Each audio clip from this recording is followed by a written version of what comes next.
Mind is always working. If we're just doing one or two jobs at a time, that would be no big problem. But it's usually juggling several all at once. And no wonder it's tired. This relationship, this job, that issue. Lots of things are going on in the mind all at once. And many times when we start meditating, it seems like just one more thing, one more ball to throw into the air, one more thing you've got to juggle.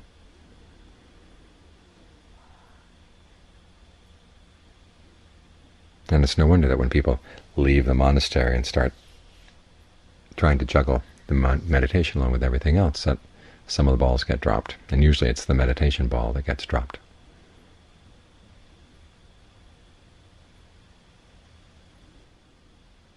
It's better to think of the meditation more as a way of cutting down on the jobs of the mind. The practice as a whole is a way of cutting down on the jobs. And the meditation gives you a place to stand, to do your work.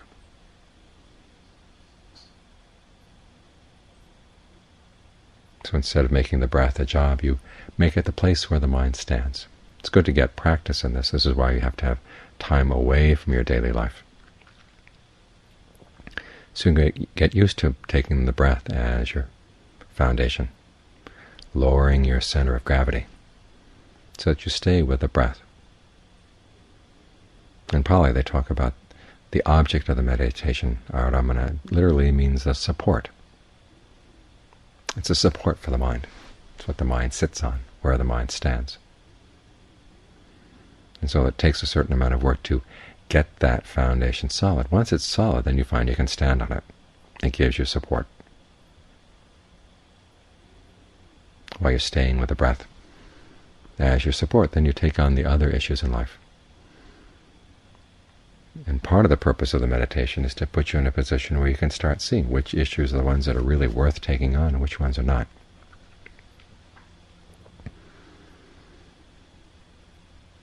Part of this is simply being with the breath. You get more and more sensitive to the movements of the mind, more and more sensitive to what you're doing, where there's wasted energy. At the same time, it gives you a place where you stand apart a little bit from the activities of the world. And you see them in a new light. Again, this is one of the reasons why you have to come out and take some time away from those activities to get used to looking at things in the light, from the point of view of an outsider,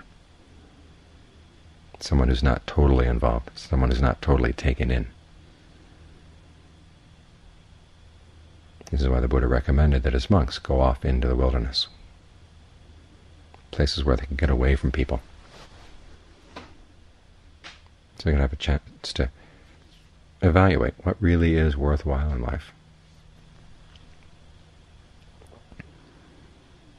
If you're going to lie in your deathbed and look back on your life, what things are you going to wish you had done? What things are you going to wish you hadn't done? Learn to look at your life as a whole, and not just whatever little bits and pieces are thrown up at you in day-to-day activities. Because otherwise your life gets frittered away in meaningless things, unimportant things. And the important issues just get pushed to the side.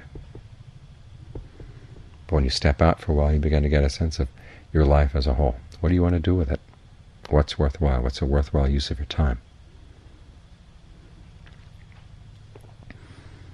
Many times you hear of people who are told by the doctor that they have, say, 3 months left to live, 2 months left to live. And suddenly they start dropping a lot of unimportant activities to focus on the things that really are important in life. It's good that they're doing it. The shame is that they had to wait until the last 3 months of their lives. One of the purposes of meditation is to let you step back from your life while you still have time, or as far as you know. So it's not just 3 months that are lived wisely, with a sense of their importance, that you can live your whole life with a sense of its importance and have a sense of direction.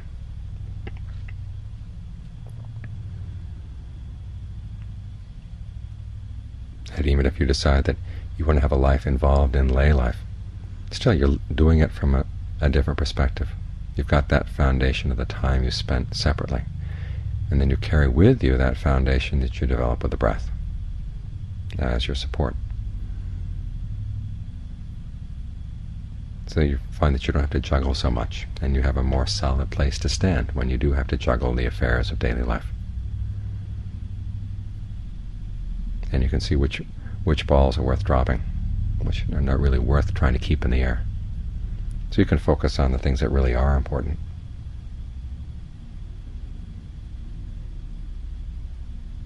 So even though the meditation is work, and that's what the word kammatthana means, it's our work as meditators, the object that we're focusing on. Don't think of it as simply one more burden to add to the mind. It's a new place for the mind to stand, and also a place where the mind, once it's standing there, can get a better sense of its priorities. That way when you leave the monastery, go back out into everyday activities, you've got a foundation that you can take with you. So get to know the breath. Learn to be on good terms with the breath. If you're not on good terms with the breath, if you seem to be fighting it all the time, it's not going to become a good foundation. This means giving it some time to show itself for what it is. You can nudge it a little bit here. If it seems too long, you can make it a little bit shorter. Or if it seems too short, make it a little bit longer. It needs to be deeper, more shallow, heavier, lighter, whatever. You can nudge it in those directions, but then give it some time to show its results once it's been nudged. If you want it to be your friend, you have to be friends with it. You have to give it a chance to speak for itself. You have to listen. So listen carefully to what the breath energy in the body is telling you right now. What kind of energy feels good for the body? Sometimes when you're tired, you want good long in-breaths to energize the body. When you're feeling tense, you might want a long out-breath to let the tension dissolve away.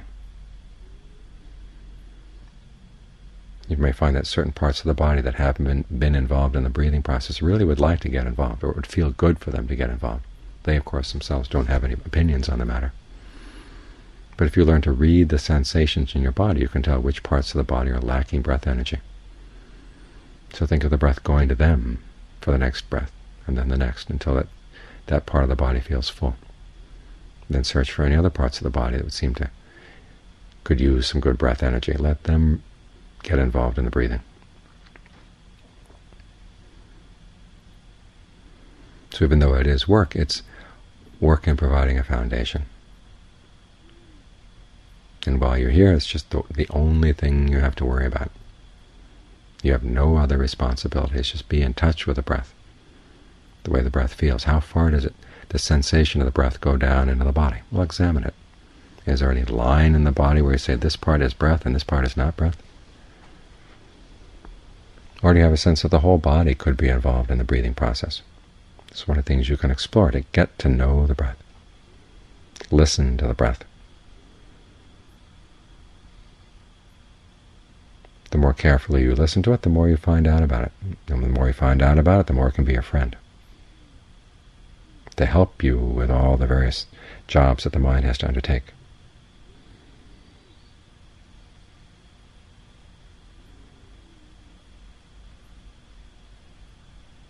So, while you're here, you don't have to listen to the Dharma talk, just listen to your breath. What kind of breath feels good right now? Use your imagination. Say, well, how about breathing like that? How about breathing like this? And then see what happens.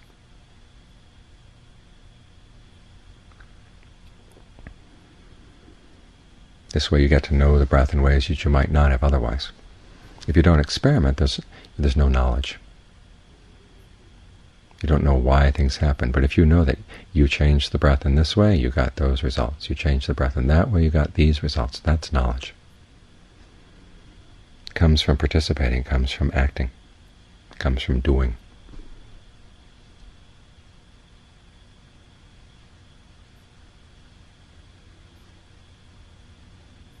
Yet at the same time, you have to have part of the mind that just watches. That's evaluates, observes. So it's a combination of these two things. Your improvisation, you're using your ingenuity and adjusting the breath to make it feel better, and then your powers of observation to see what works and see what doesn't work. When I was staying with Ajaan Fuang, these were the two words that he seemed to use more than any other when he was giving meditation instructions. Improvise and experiment. The word he used was use your ingenuity. And the other one was be observant. See what works, see what doesn't work. This way you develop a friendship with the breath. When you're friends with the breath, you feel at home with the breath. It's a good place to stay. And when you get used to staying here, then it really can become your foundation, so that when you leave the monastery, go back out to your daily life, you've got a solid place to stand. You're not constantly buffeted around by what other people have to say, what other people are doing. You've got your inner foundation. As long as you're on good terms with the breath, that's the best relationship you can have. Because other relationships come and go, even our family come and go. But as long as you're alive, the mind has to be on good terms with the body should be on good terms with the mind. When they're working together, they get their work done. They're not fighting at cross purposes.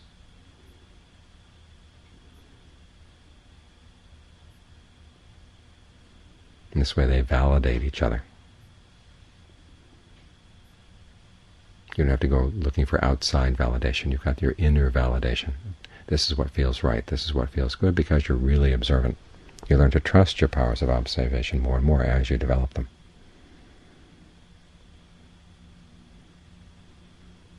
So try to be sensitive to what's going on here in the body, going on and here in the breath.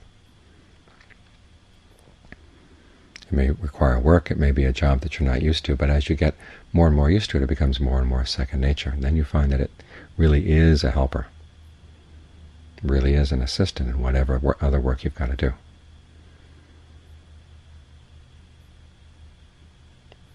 In other words, when you're driving the car, you're standing in the breath, driving the car.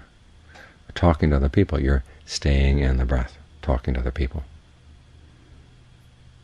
All your activities get brought into the breath in this way. The breath becomes the foundation that underlies them all. This way your life isn't chopped up into little bits, time for this, time for that. It all becomes time to be with the breath, and then to work from the breath to do whatever else you have to do in the course of your daily life.